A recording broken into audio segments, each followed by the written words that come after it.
దుఃఖపడువారు ధన్యులు, వారు ఓదార్చబడుదురు. సాత్వికులు ధన్యులు, వారు భూలోకమును స్వతంత్రించుకొందురు. నీతి కొరకు ఆకలి దప్పులు గలవారు ధన్యులు, వారు తృప్తిపరచబడుదురు.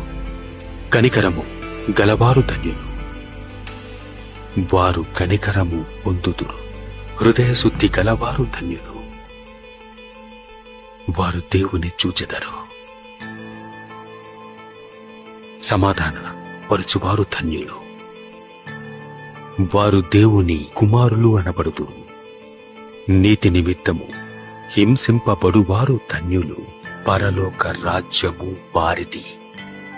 నా నిమిత్తము జనులు మిమ్మును నిందించి హింసించి మీ మీద అబద్ధముగా చెడ్డమాటలెల్లా పలుకున్నప్పుడు మీరు ధన్యులు.